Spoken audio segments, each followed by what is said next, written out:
é o nosso Deus. Quero saudar os irmãos com a graça e a paz do nosso Senhor Jesus Cristo, né?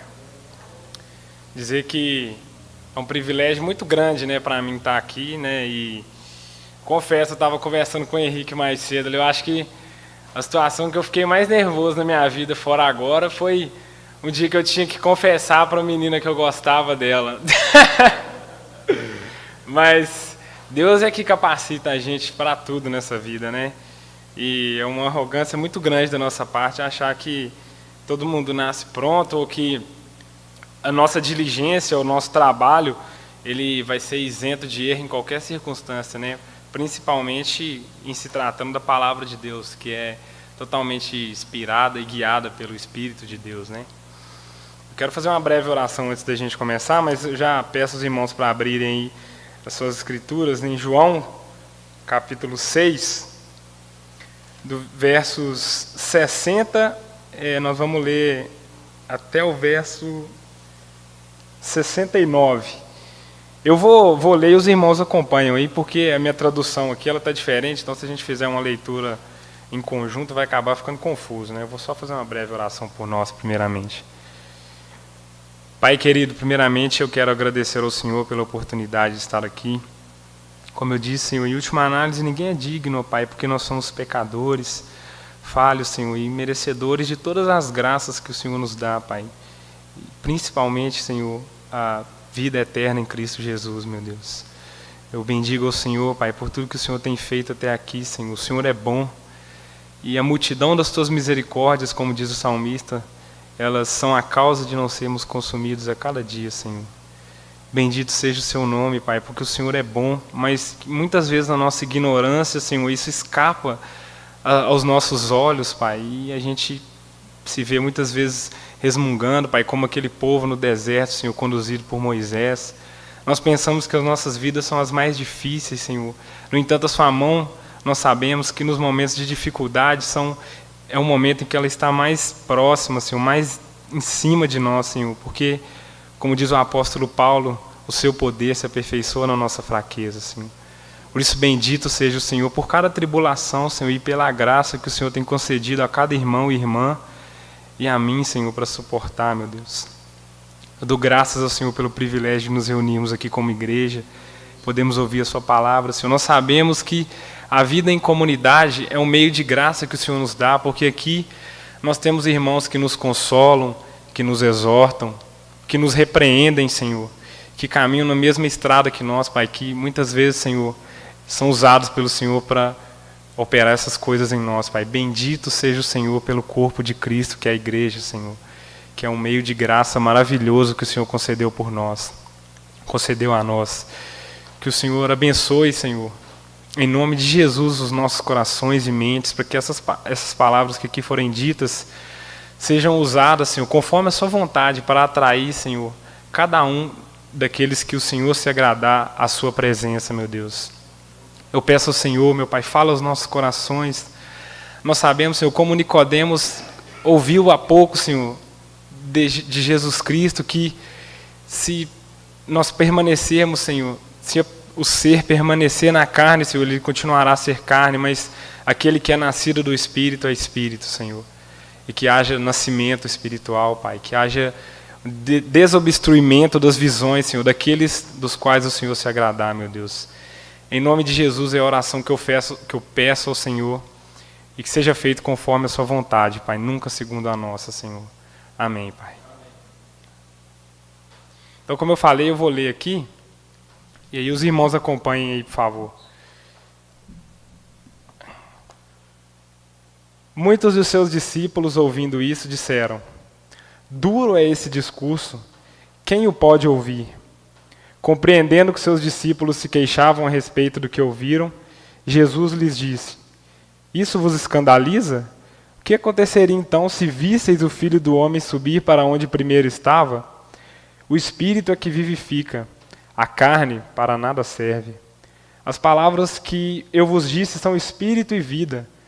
Alguns de vós, porém, não creem. Pois Jesus sabia desde o princípio quais eram os que não criam e quem o trairia. Prosseguiu: E é por isso que eu vos disse que ninguém pode vir a mim, se pelo Pai não lhe for concedido. A partir de então, muitos dos discípulos voltaram atrás e já não andavam com ele.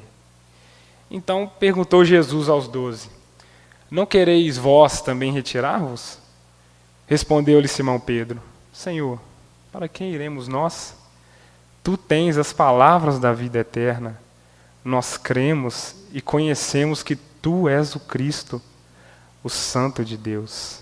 Amém. Palavra muito forte, muito rica. Essa palavra, o Evangelho de João, em especial, ele fala muito ao meu coração, né? O pastor hoje foi cirúrgico nos textos que ele escolheu, porque assim, eu tenho histórias com cada um deles, né?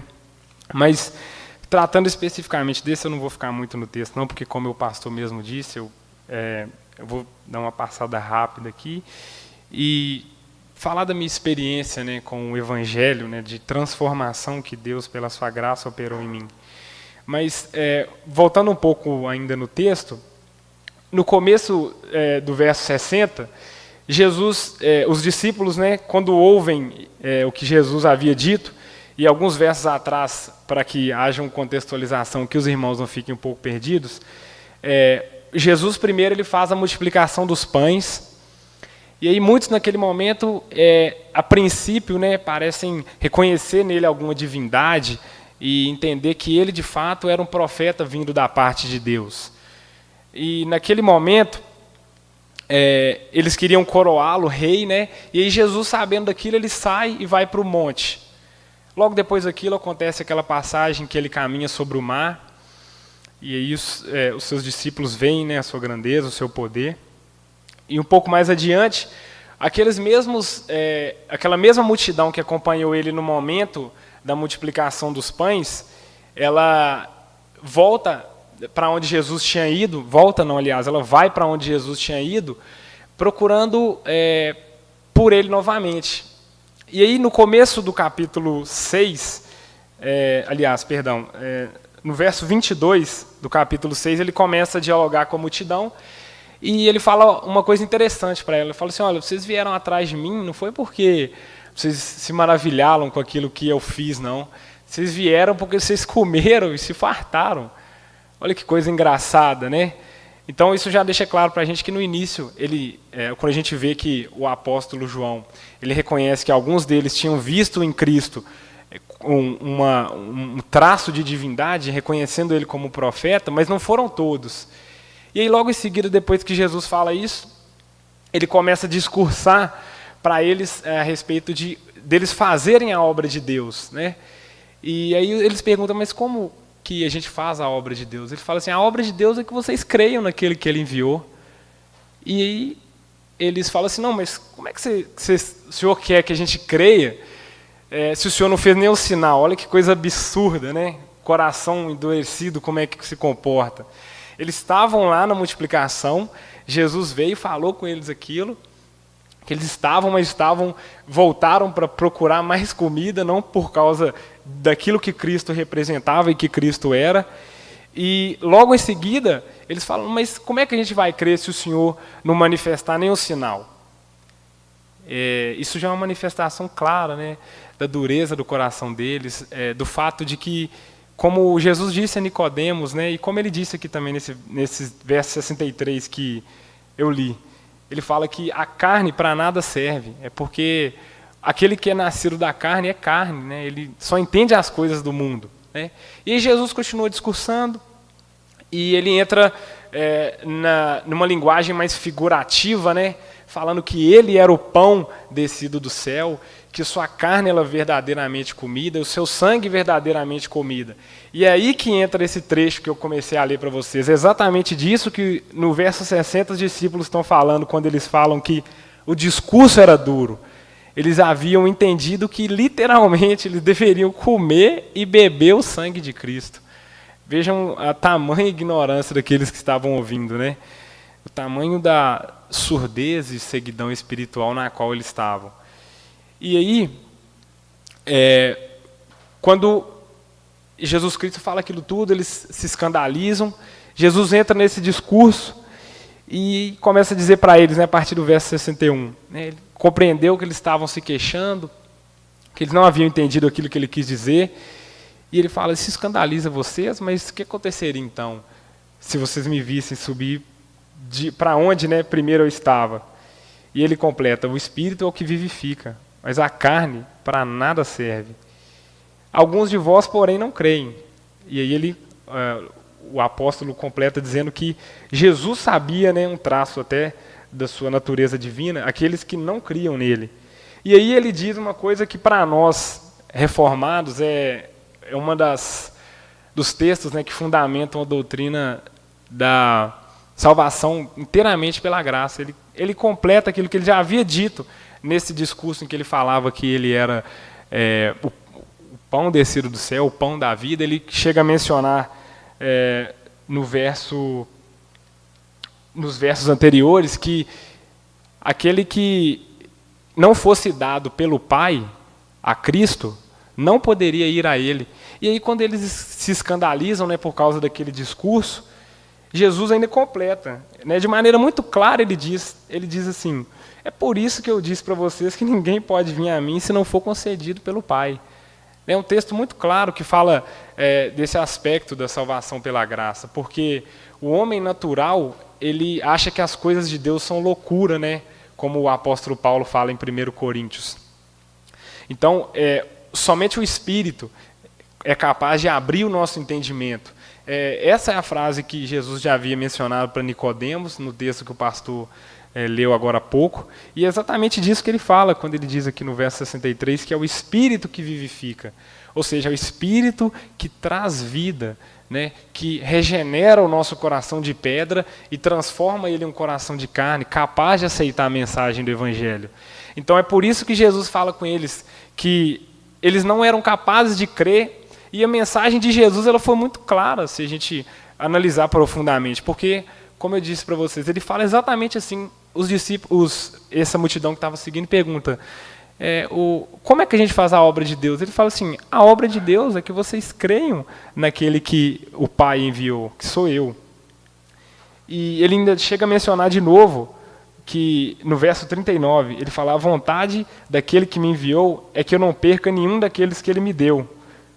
Aliás, perdão, ele fala no verso 35, eu sou o pão da vida, aquele que vem a mim não terá fome, e quem crê em mim jamais terá sede. Né? Uma referência à eternidade, né? Que a gente espiritualmente nunca mais vai perecer quando passa a crer nele. Então ele já tinha dado a entender claramente, eu citei alguns exemplos aqui apenas, e ele citou claramente, né, nos versos anteriores que ele estava falando de crer nele. E aí os discípulos, com a mente embotada, ouvem aquele discurso de eu sou o pão da vida, minha carne é sangue, o meu sangue ele é verdadeiramente bebida, a minha carne é verdadeiramente comida, e eles ficam escandalizados. Mas isso não era uma falta interpretativa dele, né? Eu acho que se a gente entregar esse discurso aqui hoje para qualquer pagão no mundo aí, ele vai chegar aqui com clareza e vai dizer, olha, ele está falando crer nele. Isso aqui quer dizer que ele quer que os discípulos creiam nele. E eles não só não entenderam isso, como também não foram capazes, né, de crer em Jesus, exatamente por aquilo que Jesus mesmo disse. Se não for dado ao Pai esse privilégio, é impossível que uma pessoa creia, né? E ele continua. A partir de então, muitos dos discípulos voltaram atrás e já não andaram com ele. E aí Jesus pergunta aos 12, não quereis vós retirar-vos também? E aí respondeu para ele Simão Pedro, né? Senhor, para quem iremos nós? Tu tens as palavras da vida eterna. Esse verso, como eu disse anteriormente, ele tem um significado muito...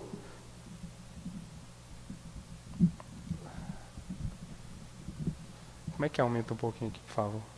Só aumentar. Aí, valeu. Obrigado. Esse verso 66, ele é muito particular para mim, né? Eu vou contar um pouco da minha história para os irmãos aqui.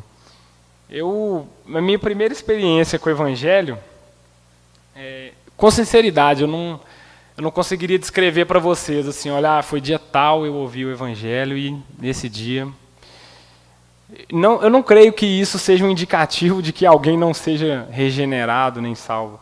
Porque eu vejo na palavra de Deus muitos exemplos de pessoas que tiveram diversos tipos de experiência de conversão. Por exemplo, o carcereiro, quando o apóstolo Paulo e o apóstolo Pedro estavam presos. Após eles orarem ali, as cadeias se abrirem, ele se lança sobre os pés deles e, com aquele turbilhão de emoções, né, ele se converte e assim aconteceu a conversão no carcereiro. Mas a mesma Bíblia que narra essa conversão, também narra a conversão do eunuco, que quando estava lendo o profeta Isaías, chega para ele Filipe e pergunta para ele se ele tinha entendido aquilo que ele estava lendo. Então, Filipe e ele tem uma conversa ali, e aí ele para normalmente, como um assunto qualquer, e fala assim, o que te impede de me batizar aqui agora? Então, assim, duas experiências totalmente distintas. Óbvio que nas duas houve o contato com o Evangelho, mas assim, eu vejo que não é o turbilhão de emoção, não é essa coisa emocional que determina a fé de uma pessoa, né? Até mesmo porque a gente sabe que aquele que de fato ama a Deus obedece os mandamentos dele, né? Ou seja, a gente conhece uma árvore, pelo fruto que ela fornece. Então, se a pessoa tem testemunho de vida, em última análise, só Deus vai julgar a obra de cada um. Mas o próprio Jesus disse que esse é um indicativo de como a gente julgaria quem era uma boa e uma má árvore, né? Mas, enfim, sempre na minha casa, a minha mãe sempre foi muito católica e praticante mesmo, e a gente sempre teve muita aversão à igreja, né? A minha mãe, ela não é uma mãe muito zelosa e tal, e ela obrigava a gente a ir nos domingos de manhã, e eu odiava aquilo, acordar cedo para mim era um tormento. E aí, assim, o que me criou resistência ao Evangelho a princípio foi dormir até mais tarde, né? Mas aí a minha mãe e tal, ela com o tempo, né, acabou perdendo aquela, digamos, autoridade sobre a gente foi acabando se desleixando. E eu vivi uma adolescência, assim, eu não posso dizer rebelde, né? Porque graças a Deus eu sei que mesmo naquela época, aquilo de bom que a gente consegue manifestar ainda é graça de Deus, ainda é um resquício, né? Os teólogos chamam isso de graça comum, que é um resquício da justiça original que resta mesmo em quem não é crente. É por isso que a gente consegue ver pessoas que não creem de verdade manifestando boas obras, né? Apesar de que aos olhos de Deus elas não significam nada. Mas são boas obras. Mas, enfim. E eu era relativamente tranquilo, estudava, né? Eu, graças a Deus, nunca fui de dar muito trabalho para minha mãe. Mas aí, quando eu tinha por volta de 15, 16 anos, mais ou menos, eu me lembro que eu comecei a adoecer bastante, assim, muito, muito mesmo. Eu tive, primeiramente, um problema no estômago, né? Que no começo do ensino médio eu lembro muito bem, eu fiquei o primeiro ano daquele ensino médio ali, me tratando, ia para o hospital por diversas vezes, e foi um ano muito difícil para mim nesse aspecto, no que diz respeito à saúde. E ali eu percebo que Deus já tinha começado a trabalhar em mim de alguma forma, né? Porque eu sempre tive, eu não, né? A gente inconscientemente, a gente absorve do meio no qual a gente está inserido alguns tipos de visões de mundo, né? Então, por exemplo, é muito comum você chegar numa pessoa hoje que tem mais idade, por exemplo, uma pessoa que é mais jovem, e ela vê um caso como o meu, como eu via, e pensar a mesma coisa que era o seguinte: eu estava muito novo, eu pensava, poxa, cara, mas na minha idade, poxa, eu estou adoecendo assim, e, nossa, estou bem novo e tal, eu sempre tive uma vida de prática esportiva bem ativa. E aí é essa mentalidade, né? Assim, não, a gente, em determinada época das nossas vidas, a gente tem que viver assim, aí a gente vai adoecer quando a gente estiver mais velho, e a mesma coisa o cabelo, né? Eu também estava conversando com o Renato ali, não, o cabelo vai cair quando eu tiver uns 50. Fui surpreendido também por isso, né? Mas aí, eu me lembro que eu tinha essa visão, né? Que não eu não gosto de estar passando por isso. E aí, meus irmãos, naquela época, além disso, eu tive um problema no joelho que depois, né, veio me trazer dor de cabeça demais ainda e que ainda me acompanha, não com a mesma intensidade. Eu tive um problema na visão, então assim, foi uma intensificação de tribulações. A minha mãe, ela não me deixa mentir, ela me acompanhava em quase tudo. E assim, o pessoal ficava um pouco consternado, né, com isso. Poxa, cara, me ajudava a alimentar essa visão de que, poxa, velho, você está muito novo, pô, você tem esse tanto de coisa. E aí, não, é coisa da sua cabeça, só para com isso e tal, isso é coisa que você está colocando na sua cabeça, sendo que a dor estava lá, eu estava sentindo, mas aí eu ficava naquele conflito, e não, eu não posso estar passando por isso. E aí Deus começou a trabalhar no meu coração para que eu pudesse buscar a igreja naquele período. E aí, como a referência mais próxima que eu tinha, né, era da minha mãe, eu vou caminhar na igreja católica. Né, e o engraçado, irmãos, que naquela época, ainda que eu não tivesse nenhum tipo de contato com as doutrinas da reforma, né, da igreja protestante, eu tinha um senso muito grande de que a Bíblia era a palavra de Deus. Então, assim, eu entrei na igreja católica e eu tinha na minha cabeça a convicção plena de que eu não vou orar para santo, não vou, porque está muito claro para mim que na Bíblia consta que Jesus Cristo é o único mediador entre Deus e os homens. Eu pensava assim, de maneira bem lógica, vou orar para Maria orar para Cristo orar para o Pai. Eu pensei, poxa, não faz muito sentido, né? Falei, pô, né? Mas enfim, aí eu continuei ali, fui resistente, né? Até determinado ponto. Só que é aquele famoso caso, né? De as más companhias corrompem os bons costumes, né? E aí eu acabei me engajando e fui me inserindo naquela doutrina ali. Comecei a me engajar nesse tipo de oração intercessória, né, para santos e tal, procurava estudar, e assim, por mais que eu estudasse, aquilo continuava me incomodando, né, eu estudava e achava que eu encontraria uma resposta plausível, só que para os irmãos que não conhecem aqui, a Igreja Católica ela tem uma fonte de autoridade além da Bíblia, que a ordem eclesiástica da igreja, ela tem poder para legislar alguma coisa, e isso está em mesmo pé que a Bíblia, né? Que é a tradição católica. Né? Os papas, né, quando eles estão falando alguma coisa em ex-cátedra, que fala, né, sentado na cadeira dele, para eles ele é infalível. Né? Aquilo ali representa como se fosse o próprio Deus passando alguma nova informação, algum novo mandamento. E aí, assim, eu ficava estudando aquilo, ficava muito incomodado, e fui passando com aquilo, né? Fui caminhando, lendo a Bíblia, confiava muito em Deus, confiava demais em Deus, que Deus trabalharia em mim. Eu lembro que um dia, foi pouco depois que eu comecei a me engajar nessa oração para santos, né? Eu cheguei em casa e tal, eu estava assim, numa crise de fé muito grande, porque, como eu disse, né, eu pensava assim, poxa, eu estou aqui, nessa igreja, mas eu não acredito no que eles acreditam, então eu não deveria estar aqui, eu deveria sair. Aí eu comecei a querer me engajar naquela oração para santos, e aí eu fiquei naquela tensão toda interna. Né? Eu me lembro que um domingo eu cheguei em casa, nessa Bíblia que eu tenho aqui, e ela tem um índice de história dos personagens, né? E aí eu estava lendo sobre a história de Salomão, e vendo como que Deus ungiu ele para rei na época. Né? Ele era muito jovem, não tinha muita condição, né, intelectual e de experiência, né, para poder conduzir a nação. E Deus falou, não, eu vou te capacitar, você não precisa ficar preocupado. E aquilo ali, meus irmãos, foi como que fosse um bálsamo para a minha alma. Né? Assim, foi como se Deus estivesse falando comigo, não, calma, você está apavorado demais, fica tranquilo, porque eu estou conduzindo. Né? E aí, mas eu entendi um pouco que distorcido aquilo, porque eu continuei caminhando na igreja católica. Né? Eu pensei que ele estava querendo que eu continuasse. Falei, pô, ele está falando que vai cuidar de mim, então ele está querendo dizer que em algum momento eu vou entender essa doutrina da intercessão de maneira mais clara, vou ficar tranquilo. Né? Fiz uma interpretação um pouco equivocada daquilo que eu li naquele momento.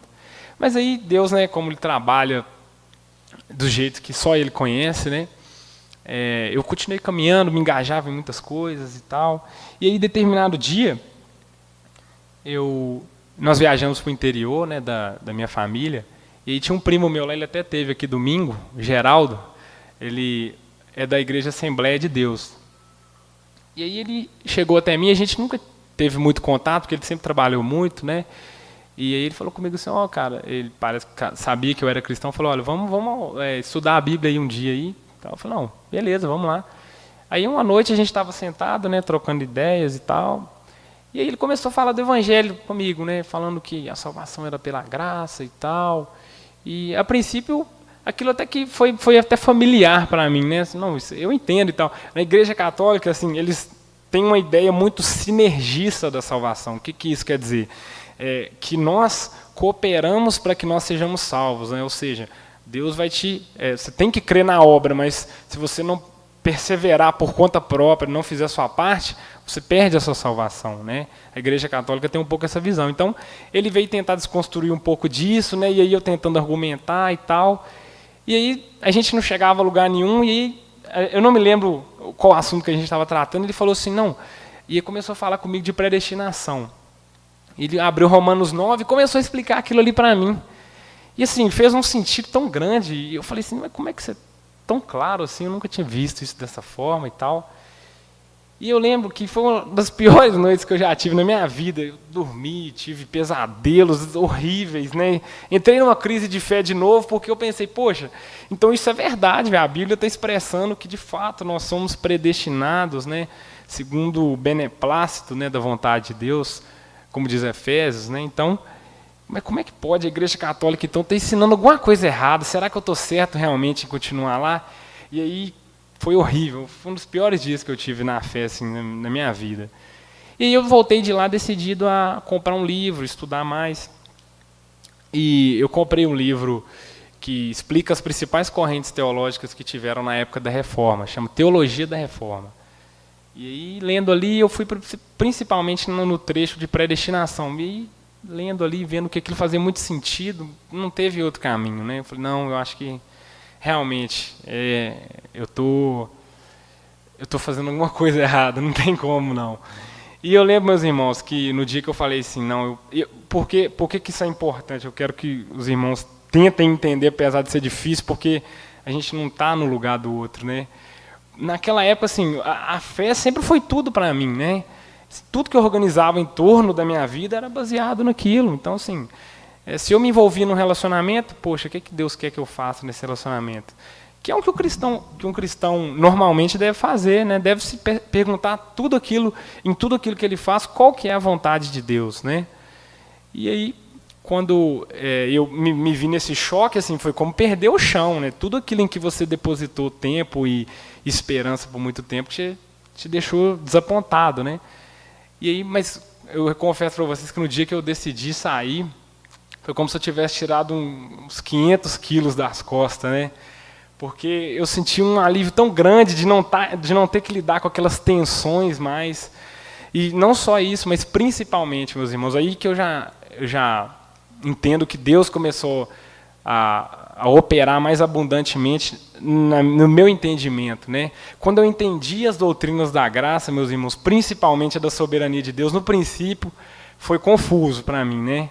Muito confuso, como é para qualquer um, entender que, se Deus é soberano, então onde entra a minha responsabilidade, enfim. Mas, meus irmãos, eu confesso que não há doutrina mais abençoada, mais maravilhosa do que essa, não.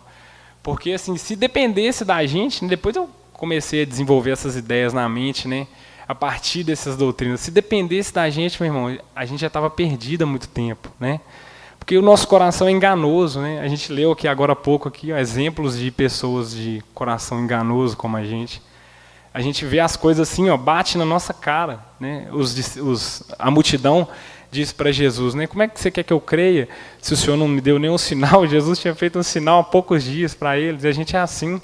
Os sinais estão aí na nossa cara, a palavra de Deus é pregada para a gente constantemente, mas a gente não entende, a gente nega, e mesmo quando a gente está caminhando, porque a gente está no processo de santificação, a gente ainda é enganado, né? A gente volta para as outras práticas que a gente tinha de vez em quando. Então, assim, o nosso coração é enganoso, né? Se dependesse da gente, a gente pereceria, eu acho que na primeira semana. Se Deus falasse com a gente assim, então, a pior coisa que eu acho que Ele pode falar para a gente é seja feita a sua vontade. Aí nós estamos perdidos. Mas aí, meus irmãos, nessa época em que essa doutrina entrou na minha vida, assim, foi uma coisa fantástica, né? estudei um pouco mais, porque eu confiava mais nessas doutrinas calvinistas, eu procurei uma igreja convertente como essa, né, como essa aqui do Vale. E aí, pela graça de Deus, depois desse período, eu vejo que, como eu falei, né, Deus falou muito mais ao meu entendimento do que naquela época, porque eu acho que eu não posso, como eu falei aqui depois de ter falado tudo isso, dizer que eu tenho um dia, esse dia eu me converti. Mas talvez eu fosse como os judeus da época do apóstolo Paulo, né, que ele fala assim, que eles tinham zelo por Deus, mas sem entendimento. Talvez eu fosse daquela forma, né? Talvez eu tivesse zelo por Deus, eu buscasse a Deus, mas eu não entendesse ainda qual era o propósito dele. E a partir do momento que eu entendi, meus irmãos, eu digo para vocês que assim, a minha vida mudou 100%, né? Eu não gosto de colocar as coisas como os que pregam a teologia da prosperidade colocam, né? De que o crente, porque isso não é bíblico, né? O crente não pode perecer, o crente não pode adoecer, o crente tem que ser próspero financeiramente, o crente, enfim, tem que ter uma vida dos sonhos, né? Mas é fato que depois da conversão, a gente desfruta de uma alegria diferente, a gente não consegue explicar, né? E aí eu volto nesse texto que eu acabei de ler, né? Quantas vezes eu já, num momento de dificuldade, eu estava assim bem abatido e eu pensava assim em chutar o balde, né, para falar o português assim mais claro. E aí me vinha esse texto na cabeça assim, para onde é que você vai? Era como se Jesus Cristo, se eu estivesse fazendo essa pergunta de Pedro, né, para mim mesmo, né, você vai para onde? Para onde é que você vai, velho? Só Cristo tem as palavras da vida eterna. Só Cristo que tem as palavras que conduzem a gente para a vida eterna. Então, assim, como eu disse, né, nós vamos ter uma vida de sofrimento, e eu tenho as minhas dificuldades, os irmãos aqui certamente têm as suas, mas o prazer que a gente tem em Deus é algo inexplicável, né? Na glória de Deus, em meditar nas grandezas, na misericórdia. Como o apóstolo Paulo fala, que o amor de Cristo, ele constrange a gente. Muitas vezes a gente para meditar e pensar assim, poxa, cara, eu gosto muito de quando o apóstolo Paulo fala assim, que ele morreu por nós quando a gente ainda era mal, né? Talvez haja alguém no mundo capaz de morrer por outra pessoa, né? É o que ele fala um pouco antes.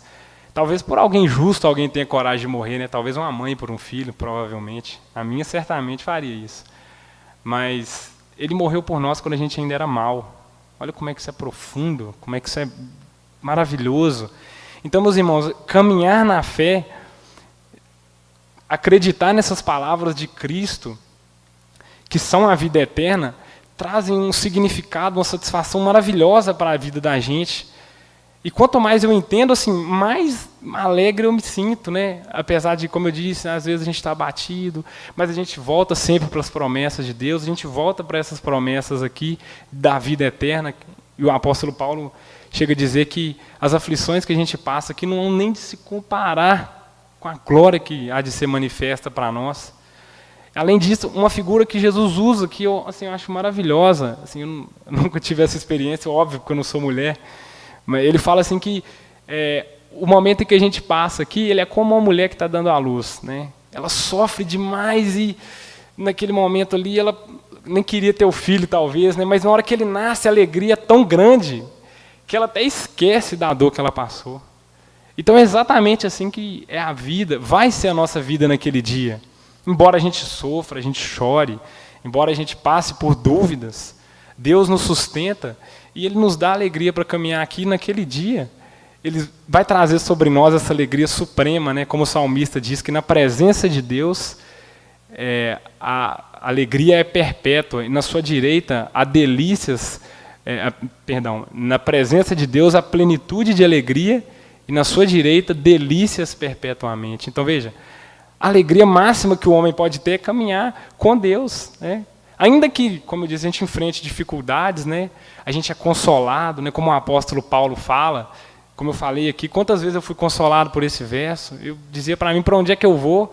Aquele verso que o pastor leu um pouco atrás, né? Eu lembro uma vez que eu estava voltando do centro, de uma das consultas que eu fiz, e aí Jesus Cristo falou aquilo para mim, ele fala assim, não se turbe o vosso coração, na casa do meu pai há muitas moradas. Se não fosse assim, eu teria te dito. Então, assim, o que faz a gente continuar caminhando é saber que um dia a gente vai ressuscitar, que todas as coisas vão ser feitas novas de novo. Como o apóstolo Paulo fala em 1 Coríntios 15, que se a gente passa por dificuldade aqui, sofre tudo isso e não tem ressurreição, vamos comer e beber, porque amanhã a gente vai morrer mesmo. Então, nós, meus irmãos, se isso fosse verdade, nós seríamos os mais infelizes dos homens. Mas isso não é, né? Não é. E o Espírito testifica isso no nosso coração. Quando a gente lê a palavra de Deus, que a esperança em que a gente confia, ela não vai falhar. Como Hebreus capítulo 6 fala, que ela é uma âncora para a nossa alma, né? Ela nos mantém firmes, né, num tempo de tempestade, de tribulação. Então, meus irmãos, concluindo aqui, essa é a minha forma de caminhar hoje, né? Assim, como eu falei, eu tenho muitas dificuldades ainda, mas o consolo da parte de Deus que me é dado, principalmente da parte da sua palavra, né? Assim, quantas vezes a gente mesmo aqui, certamente todos os irmãos aqui teriam essa experiência para narrar, a gente num momento de dificuldade, a gente abre a Bíblia e parece que cai no versículo que a gente estava precisando ouvir. A gente não precisa nem procurar, às vezes você folheia, opa, é isso aqui mesmo. Então, assim, Deus cuida da gente de uma maneira... Acho que uma das palavras que a gente, acho que na minha visão, dá pouca atenção para elas é o fato de a gente chamar Deus de Pai. Vocês já pararam para pensar o quanto que isso conforta o coração da gente? A gente começar a oração dizendo Pai, Pai. Muitas vezes a gente não tem o pai que a gente queria ter, né? Mas...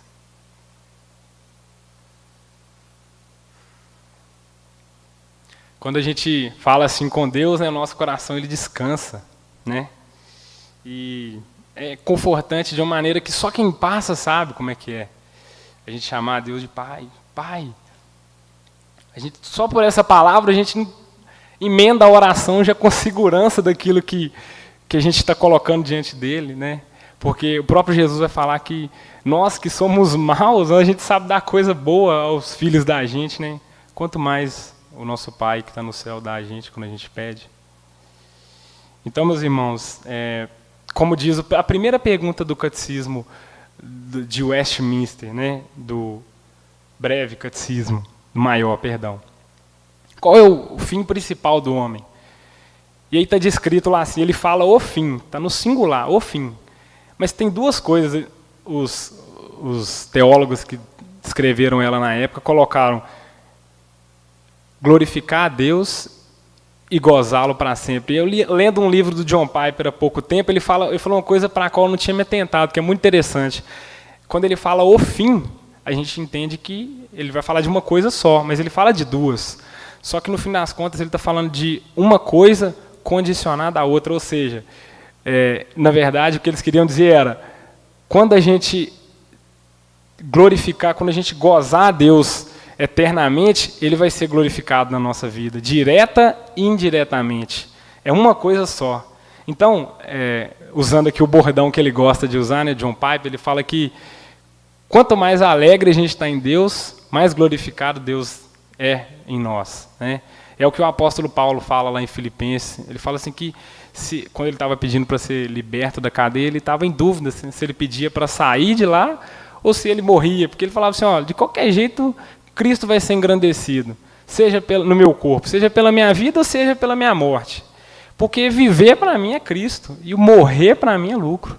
Então, ou seja, se ele continuasse vivendo, Cristo ia ser engrandecido porque Cristo era o maior tesouro que ele tinha. Não tinha nada além dele que desse significado na vida dele.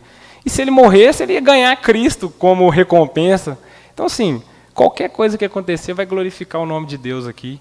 Então, meus irmãos, o que norteia a minha vida, o que me traz essa esperança, essa alegria, principalmente nos dias de tribulação, e não só nisso, né, nos meus planos que às vezes são frustrados, mas assim, o que traz significado na minha vida é isso, é todo dia buscar comunhão com Deus, é descansar nas promessas que Deus tem para a gente, porque essas coisas aqui vão passar, né, muitas vezes a gente é captado por coisas tão tolas, né, sonhos tão bobos e efêmeros, dinheiro, né, coisas que, glórias, reconhecimento, status, tudo isso vai passar, tudo isso é bobo. Então, assim, Ainda que a gente tenha uma vida que, no fim das contas, a gente pare, poxa, eu não consegui realizar alguns dos planos ou dos objetivos que eu tinha, mas a gente, certamente, se a gente for daqueles que foram dados, né, pelo Pai a Cristo, a gente vai chegar no final exultando, porque a gente sabe para onde a gente vai. A gente sabe que a recompensa que a gente tem lá é superior a qualquer ouro, prata, nada vai corroer, aquilo vai durar para sempre, aquilo é imaculado. Como o apóstolo Pedro fala que o nosso prêmio está guardado no céu, ele não pode se perder, não pode se macular, não perde o seu valor. Então, meus irmãos, é por isso que a gente caminha, é por essa esperança, já certos de que Cristo realizou tudo o que tinha que ser realizado, e gratuitamente Ele nos deu o acesso a essa graça. Então a gente caminha confiantemente, alegremente, fazendo a vontade dEle, sabendo que para isso, como o catecismo aqui disse, como a palavra de Deus disse, para isso a gente foi criado, para a glória de Deus, seja comendo, bebendo, isso tem que trazer alegria para o coração do crente. Então, que o Senhor possa fazer brotar no nosso coração essa alegria hoje, de servir a sua vontade, de buscar a sua face, né? Que nós tenhamos um despertamento de fato, né? Que Deus possa trabalhar no coração da igreja, para que, segundo a sua vontade, haja um avivamento aqui, e principalmente eu oro por aqueles que não conhecem a Cristo ainda, que o Senhor Jesus, nessa noite, possa fazer com que, segundo a sua vontade, né? O seu Espírito faça nascer de novo, né? Para que ele experimente aquilo que Nicodemos estava querendo, aquilo que pela graça de Deus a gente experimenta, a alegria em Deus, a satisfação na busca da vontade de Deus e nas glórias, nas grandezas de Deus a gente se alegrar.